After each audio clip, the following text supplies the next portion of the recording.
Hello everyone, it's your favorite Mx1 tutor Tony here.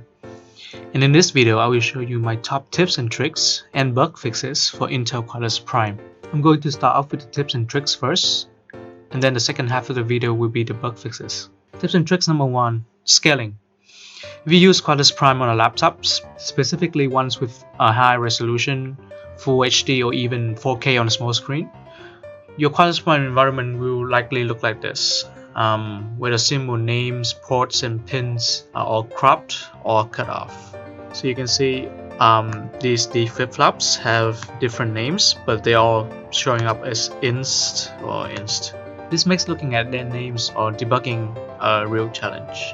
To fix this, firstly we close Quartus Prime and then right click on its shortcut on the desktop.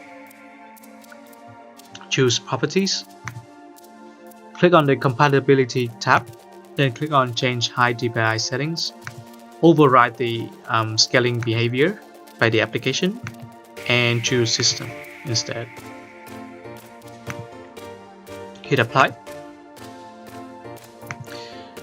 And now if you launch Quartus Prime from this shortcut, you should see that everything is a bit blurry now, but you should find that the symbols are showing up correctly. And yeah, so that's how you fix that scaling problem. Tips and tricks number 2. Archiving a project. If you find yourself switching in between different machines very often, say you want to bring your schematic from your laptop to the UTS computer to work in class, you will find this archiving tool really useful.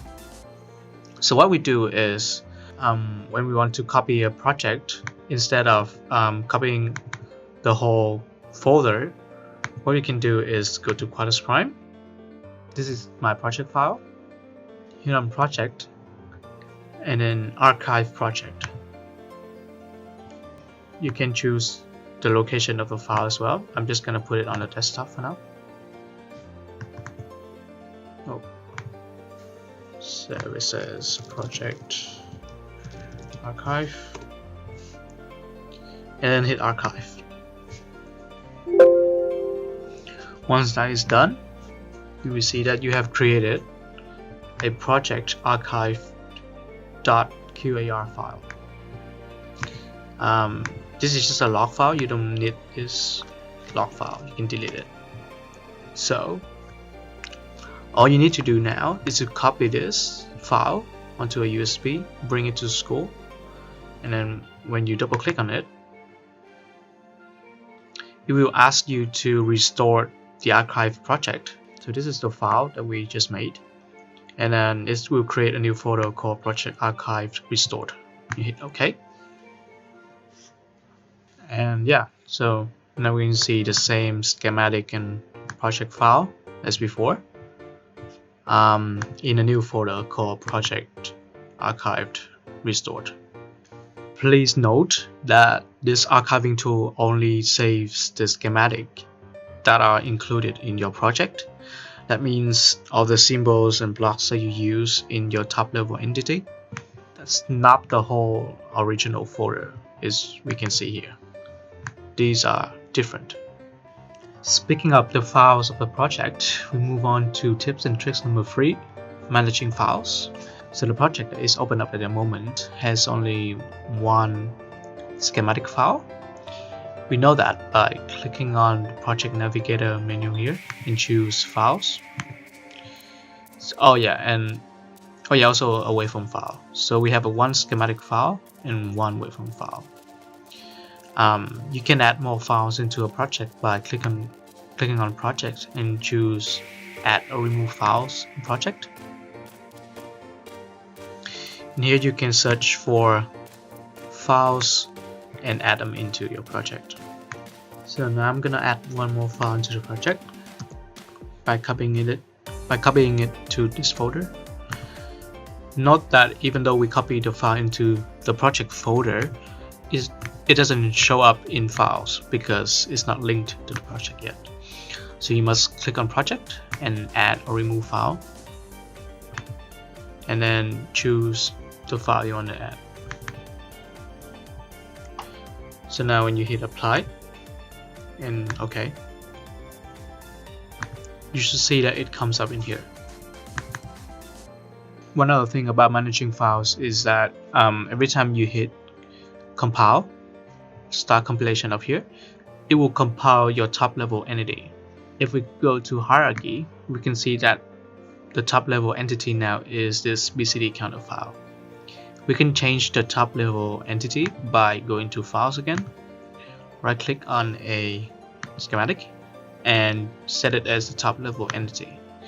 Now once we go back to hierarchy, you can see this schematic is now the top level entity, and when we hit compile, it will compile this schematic. Tips and tricks number 4, naming convention.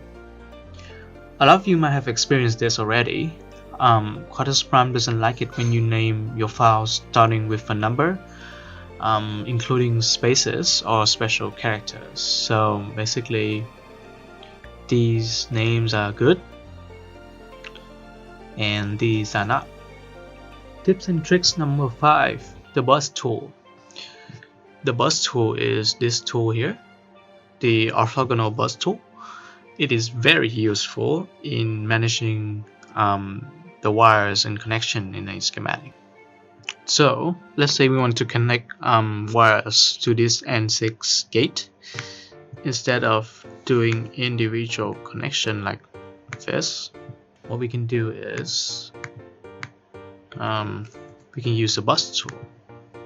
So this is a bus. You draw a bus like this, and then what you do is you connect the wires to the bus just like this. We can shorten the bus to make it prettier like that. And now if we make a connection to the bus like this, what we can do is we can name this wire. So let's what you do is you click on it and then you type the name. So let's call this input like 0. And if you name this with the same name, it will understand that these two are the same wire. So basically it goes in here, comes out of here. Tips and tricks number 6, creating a block from the schematic. This is pretty straightforward. You want to create a block from your schematic to simplify the overall look. Let's say we want to make a block from this schematic. What we do is first we save a schematic and make sure that it works before we create a block. Then go to File, Create and Update, Simple File for current file, and let's just name it with the same name as the schematic. It says created block, and if we open a different schematic and hit on symbols, we can find that block in this folder called project, and that is our block. Hit OK, and it behaves like any other block in Quartus Prime. Tips and tricks number 7, repositioning the pins on the block. Now that we have created a block, how do we rearrange the pins? Because sometimes the block doesn't come out the way we want it to. So what you do is you right click on the block and choose Edit, select a symbol, and it will open up this window for you to do it. You can drag these pins around, even down here if you want to. Yeah, you can even change the size of the block, though I don't recommend doing this as it messes up everything. And once you're done, just save this file, right click on the block and click on Update Symbol Block. Hit OK, and it should update with a new orientation.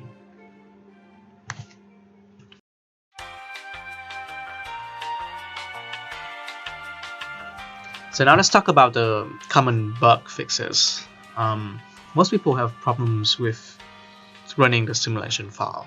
The most common one is the error that appears when you change the waveform name or its directory. So let's start with compiling this schematic.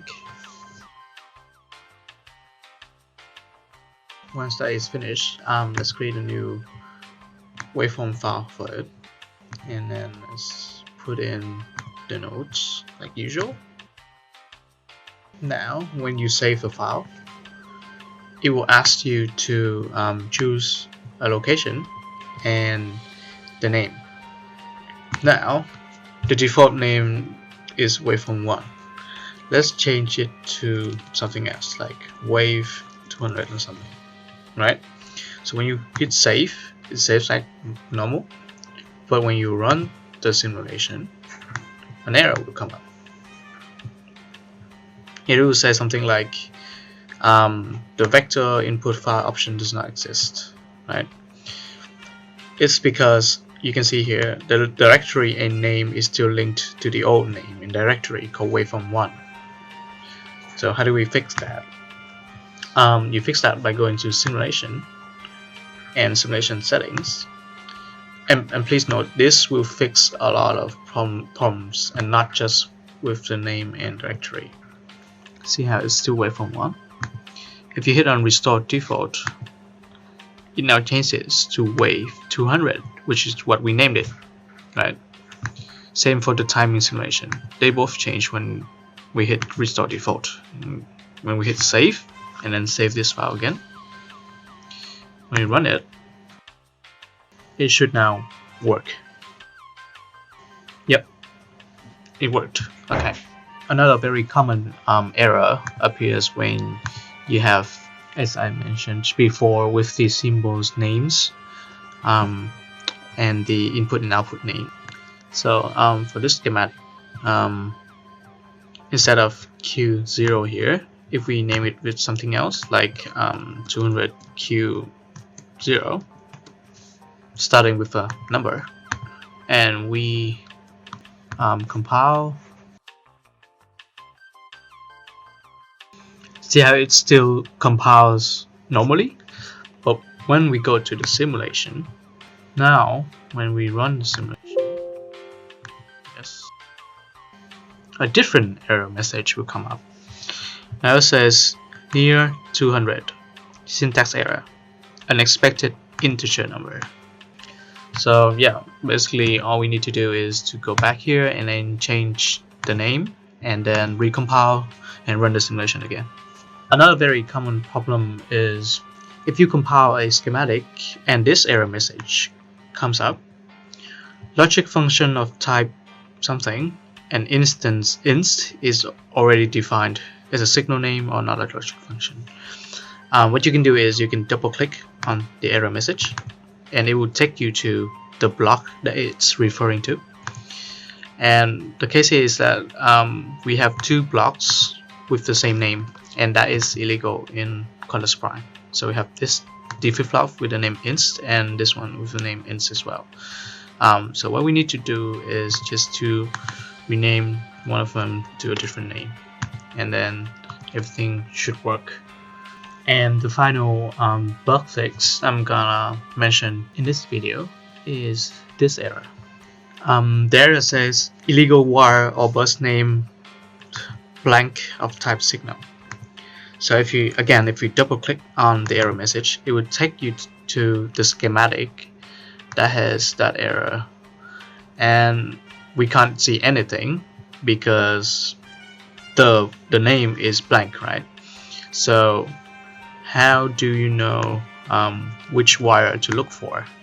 So what I usually do is I just hit Control A, and that will select everything, and now that empty name will show up like this. So now we know that it's this wire that has an empty name, and that's causing an issue. So we just click on it and delete the wire and then add it back in again. Or you can also right click and hit properties and then just delete the spaces, and then everything should go back to normal. And yeah, that is it for this video. I wish you good luck in your assignment 1 part B and C. Tony out.